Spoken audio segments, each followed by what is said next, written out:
To this daily word on this Thursday. I'm glad you could join me for our continued time together as we journey through the word and through what it means for us as we live our lives together. As always, I'm grateful that you carve out time to be with me whenever that is, either in the moment like right now or sometime later or even days later. I'm grateful that you carve out time to be with me as we share our thoughts together and try to learn together about what God might be calling us to as we live our lives. So today is daily word number 768, and it's a beautiful sunny morning so far. Looks like maybe some rain later today, but it's a beautiful day. And so we begin our time together. I've chosen for our scripture this morning this interesting conversation between Jesus and James and John in the Gospel of Mark, chapter 10, verses 35 through 38. And we hear these words. James and John, the sons of Zebedee, came forward to him and said to him, "Teacher, we want you to do for us whatever we ask of you." And Jesus said to them, "What is it that you want me to do for you?" And they said to him, "Grant us to sit, one at your right hand and one at your left, in your glory." But Jesus said to them, "You do not know what you are asking. Are you able to drink the cup that I drink, or be baptized with the baptism I am baptized with?" James and John ended this story want Jesus to commit to doing whatever they want without engaging Jesus in relationship. Interestingly enough. But Jesus doesn't bite, of course, and he doesn't make them any promises. It's interesting to me that, one of my favorite stories is the story of Bartimaeus, the man who's born blind from birth. And as Jesus is walking by, Bartimaeus is crying out to him, and the disciples are telling him to be quiet, and he keeps crying out, and Jesus says, "Bring him to me." And so Bartimaeus sheds off his cloak and runs to him. And Jesus asks Bartimaeus the very same question, "What do you want me to do for you?" And of course, Bartimaeus says, "Teacher, Master, Lord, I want to see." But James and John, in this text, are looking for what we might call glory. They're looking for prestige. They're looking for power. They're looking for reputation. Or the bugaboo word for me in our culture right now, they're looking for greatness. But what they're looking for is quite a different definition from how Jesus sees glory. Jesus, I think, figures out for them, now I'm not sure they ever get it, but Jesus tries to figure out for them that feeding their desire for prestige, power, reputation, greatness won't actually help them at all. Jesus only gives good gifts. And frankly, these gifts of prestige, power, reputation, greatness, glory are bad gifts to give to them.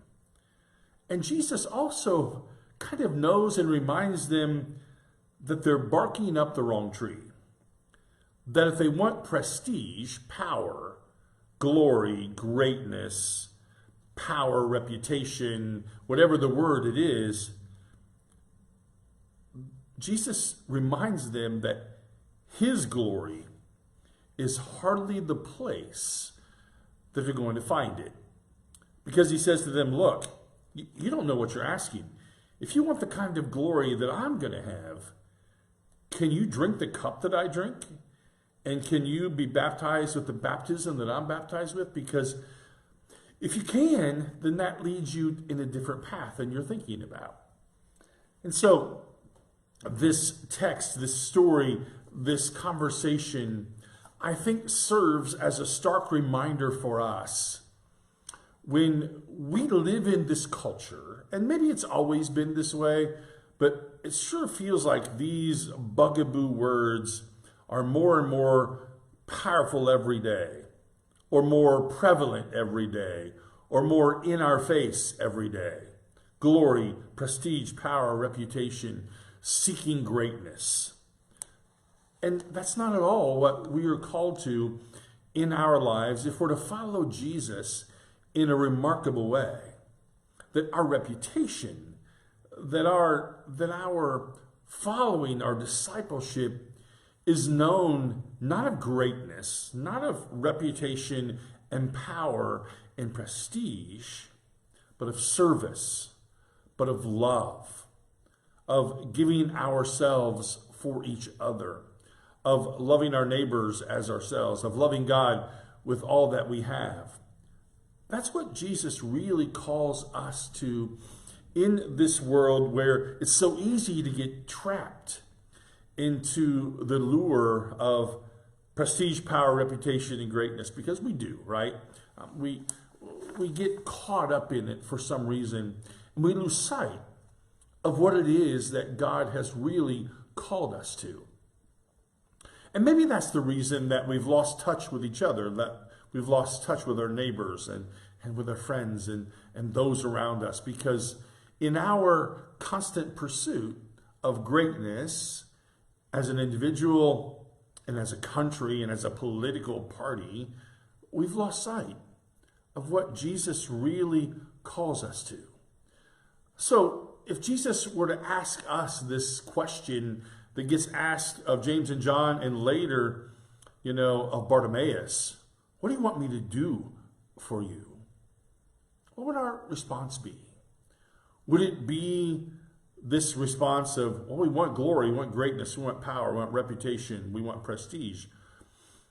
Or would it be to look deep inside of us and show us the way that we're supposed to love each other and serve with each other and be in relationship with each other? On Sunday morning, we're going to hear again about Joseph, but now it's in chapter 45, and the famine is struck on the land, and Joseph's 11 brothers come to him because they're going to starve, and they don't even know it's him. And we hear this remarkable conversation about forgiveness and the releasing of anger and that retribution, quid pro quo. None of that applies here. Joseph meets them where they are and forgives them and doesn't unleash his anger on them.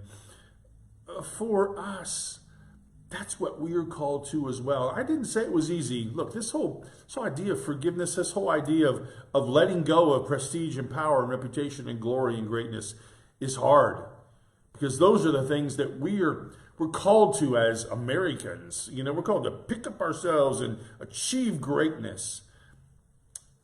Jesus would say to us, look, if you have that, then you should use it to benefit others, not just to benefit yourselves. And if what you want me to do for you is that, then you're missing the point. And so, friends, I think together we're called to live in such a way as Joseph's going to teach us on Sunday morning. Look, I invite you to come, 10:15, what forgiveness is really all about and how we live that out together. So, that's our word for today. It's a challenging word in the midst of the struggle to be great, where Jesus calls us to just the opposite. Thanks for joining me today. Hope you'll know of God's love that surrounds you. And as always, the reminder of my love for you. And I will see you tomorrow morning at 10 o'clock. Have a great day.